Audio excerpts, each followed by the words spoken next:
everyone, welcome back to my channel. If you're new here, my name is Elizabeth and I run the blog lifefromtheviolasection.com where I share my favorite practice tips, general advice, and tech for musicians. So a few days ago, I asked my Instagram followers what their unpopular opinions were of music school and if they had any hot takes they wanted to share. So today I'm going to read off everything that I got and I'm going to give some of my own opinions as well. So if you're interested in going to music school, this might be a good video for you to watch just to see what it's actually like when you're there and afterwards to see if music school is actually a good investment for you. It's a very, very complicated subject and, you know, it's a real case-by-case basis of whether or not music school is really right for a person. So let's get into those unpopular opinions and see what you all had to say.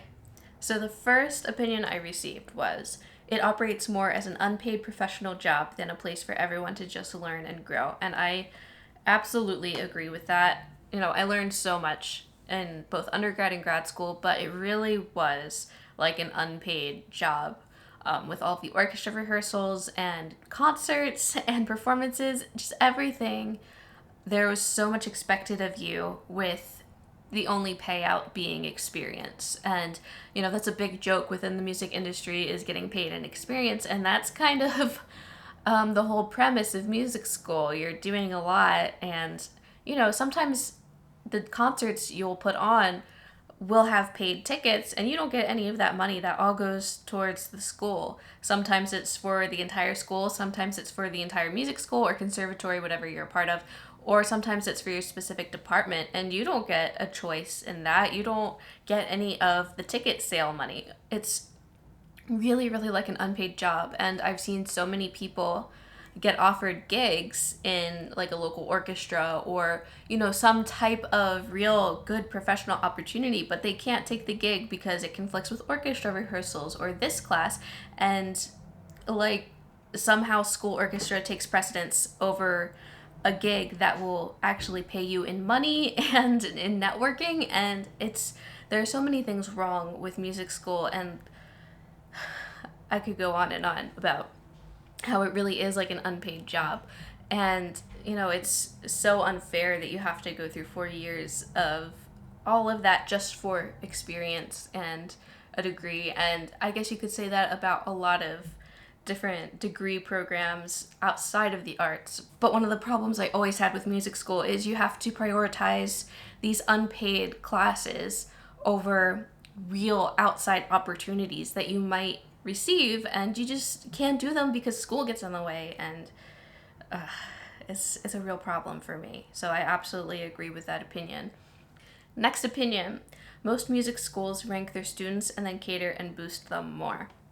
So I've never heard this exact like wording, like ranking before in terms of ranking music students, but I can absolutely see how that could be a thing. Or, you know, even if it's not like officially ranking, it's music schools definitely boost the students that succeed in whatever the music school is looking for more. And then they, of course, get more opportunities. And it's hard because that's kind of how the real world is, where, you know, if you're better and you do more and you push yourself more, you're going to get more opportunities. But still, school is a place to learn and everyone should get a chance to learn. So it's such a weird balance, and it's hard to decide which one would be better. If it's better for everyone to learn equally, or if it's better for it to be more like the real world, because then you actually know what the real world is going to be like. And music school can oftentimes feel very, very different from what the real world is like. Okay, the next opinion I got was, you don't have to practice all day and not everyone needs to practice as much as some. It's absolutely true. And, you know, different teachers at different schools will tell you a lot of different things about how to practice and how much to practice, whether that's a certain hour amount a day or a certain number of days per week, or if it's more goal-based, saying, you know, you want to be able to do this by this amount of time, so practice however you need to, which in my opinion is the best option of those three different, you know, attitudes. But, you know, a lot of times people will take a one-size-fits-all approach to practicing, especially I feel like more old-fashioned teachers will kind of give that approach. And it's not true. Not everyone needs to practice the same amount of time. And if you need to practice longer than the person in the practice room next to you, that's totally fine. Just, you should not compare yourself to others, but you don't need to spend all day, every day practicing. That's not a very comfortable human thing to do. To be a well-rounded human and to be healthy, both physically and mentally, you can't practice all day, every single day. That's not normal, and that's not a very healthy way to live your life, especially when you're in your late teens to early 20s. It's not good. You need to be doing other things, and you need to be kind of having a life.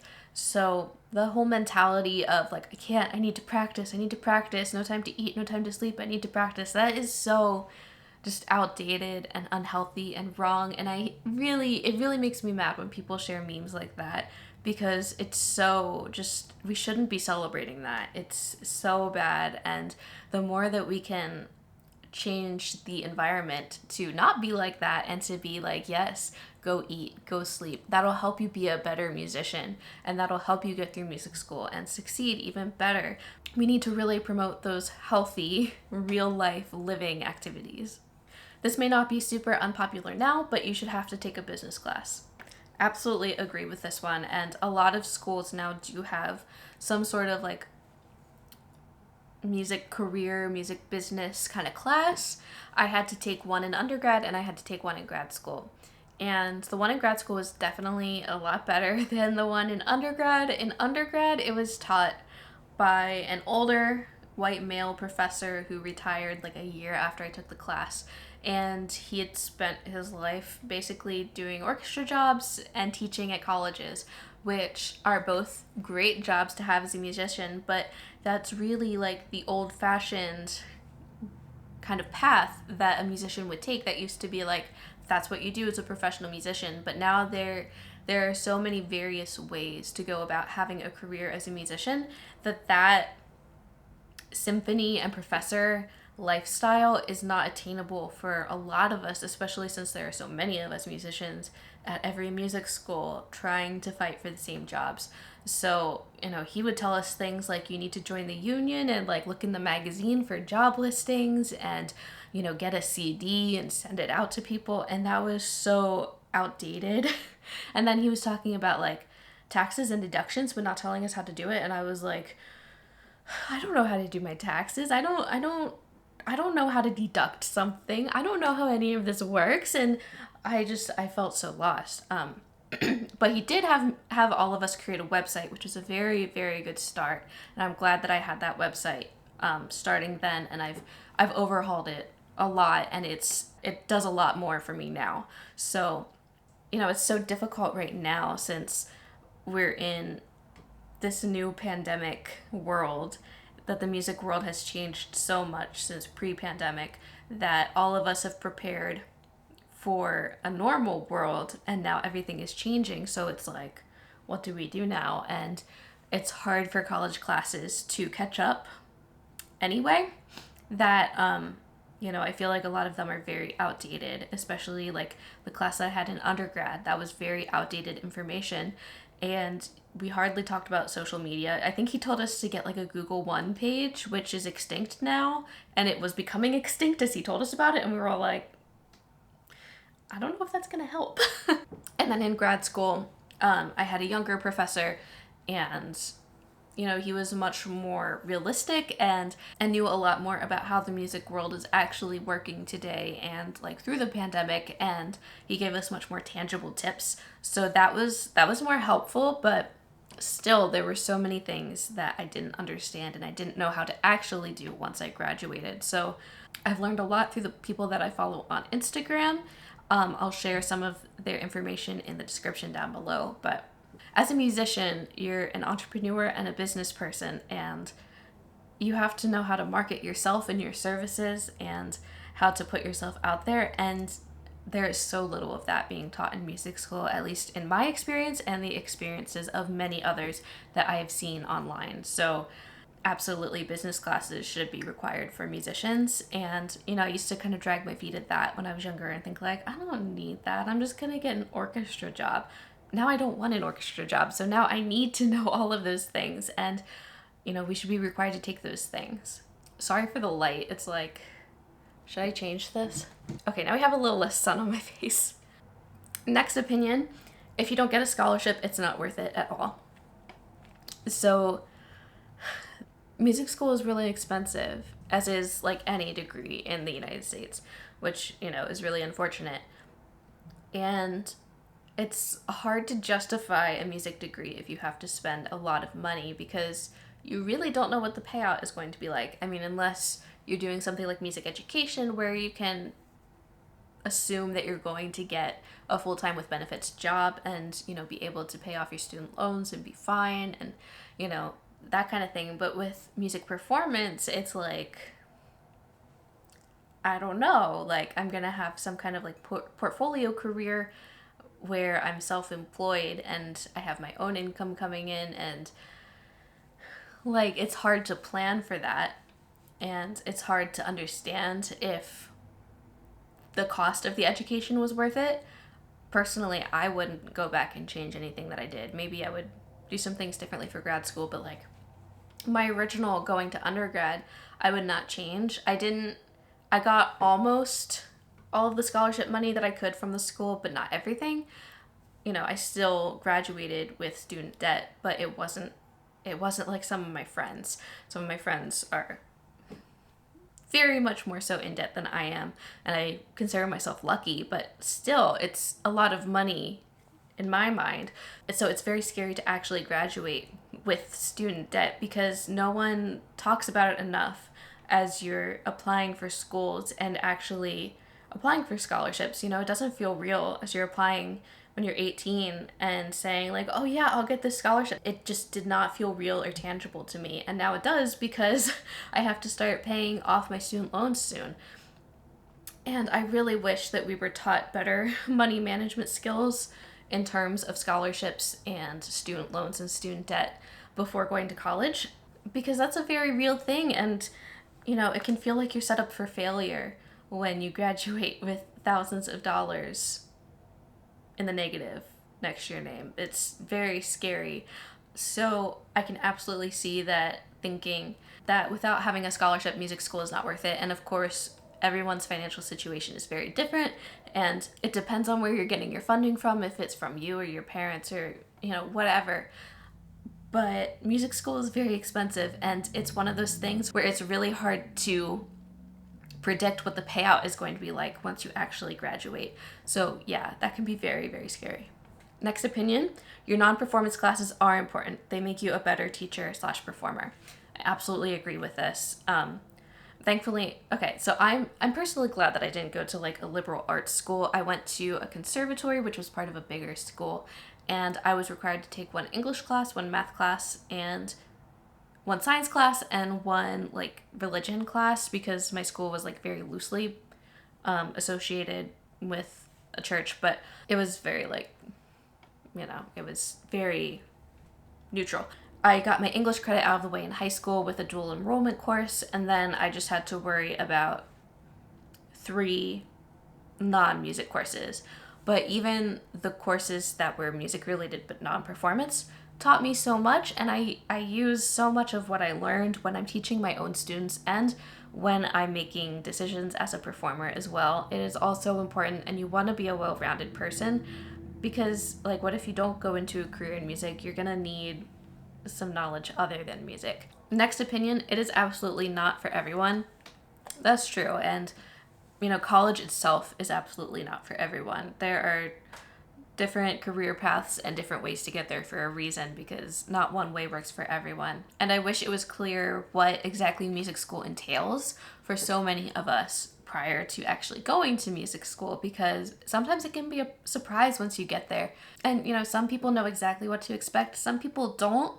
And a lot of people who don't know what to expect are the ones who end up leaving because it wasn't what they thought it was going to be. So it would be very, very beneficial if during tours and auditions and other, pre-acceptance events, for schools to actually say how the degree program really, really works and what exactly you can expect.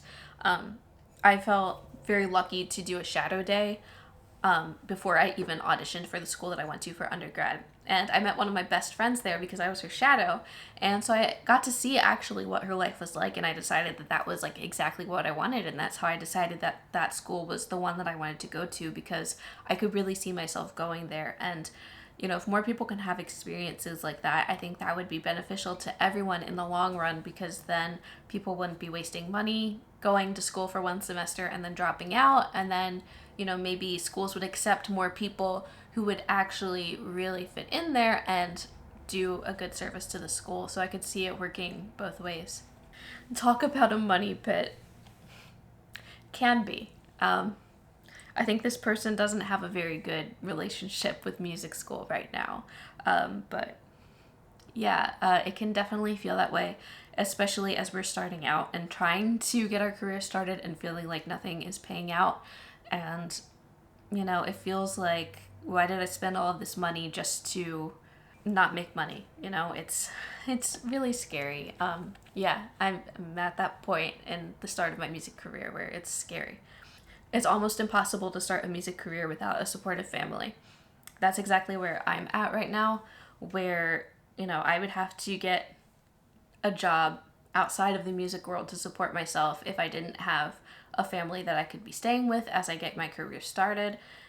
And I would be so worried if I got a job outside of music that I wouldn't be able to get back into the music world and actually start a career, because it takes a while to get a music career started and off the ground and to make enough to actually support yourself. And so without that support system, it's very hard to start, and then you have to find a job outside of music and see, you know, how you can kind of level them out and then eventually make music the top thing. It's very, very difficult. And, you know, no one talked about that. Everyone was just like, yeah, you know, practice, and then you can audition for things, and then you'll find a job that way. And that hasn't worked for me. And maybe that's because I graduated into a pandemic world and not our normal music world. And so there haven't been many auditions, and that's not quite what I want to do anyway. I want to teach instead of play for orchestras or all of that. So yeah, I don't know what I would do without my family being so supportive of me. Last one today: misconceptions about yourself, dishonesty from teachers about how much income you would make, and you have to be a go-getter to get far in music school. This person put like a lot of thoughts into one. So misconceptions about yourself and dishonesty from teachers is absolutely a real thing, because teachers want you to succeed, but it's so much harder when you get out into the real world, because, you know, people in music school might love you, the teachers might love you and want you to succeed, but when you get out into the world, there are all these people who don't know you and they don't care if you succeed. So yeah, that's really hard. Dishonesty about low income. Yeah, basically what I said already. And must be a go-getter. Yeah, absolutely. You have to be a go-getter to be a musician. You know, if you're a performer and like an entrepreneurial person, you have to be a go-getter to get the opportunities that are going to make you money. Whereas, you know, with other career paths, you apply, you interview, then you've got that job for seemingly forever. And it's a very, very different experience. And watching other people my age getting interviewed and getting jobs that have benefits and they can see themselves there for years, that's so different from what I'm experiencing, where I'm trying to make a career for myself and I get the money straight to me and I have to figure out how much is going to go to taxes, and I have to figure out health insurance within the next, I don't want to think about how many months, but you know, it's such a different world. And I think I really went down a path from what this person was saying, but yeah, definitely. I know a lot of the opinions I shared today were about people's experiences after music school, but you find that music school can really prepare you for some aspects and really under-prepare you for others. So I think the most important thing when you're thinking about going to music school is wondering how you're going to get the knowledge that you need to know about actually living your life after music school. It would be great to find a mentor, if that's your instrumental professor, or if there's, you know, an entrepreneurial class or something, if you can talk to that person and ask them real questions and kind of figure out what your life is going to be like after music school, to make sure that you can live a life that's sustainable for you and to find a career that actually works for you. So I think I've talked enough today. I hope you enjoyed everyone's unpopular opinions. I really enjoyed receiving them and seeing that like I'm on the same page as a lot of other people on Instagram. If you have any other unpopular opinions about music school, please leave them down below in the comments. I'd love to hear them, and I know everyone else would too. If you have an anonymous unpopular opinion and you don't want to it associated with your name, feel free to DM it to me and I'll share it down in the comments anonymously, just so that we can still keep a conversation going. I hope you liked today's video. If you did, please give it a thumbs up and consider supporting me on Ko-fi. I post new videos every Sunday at noon Eastern time, so subscribe so you can see all of my videos. Have a great week.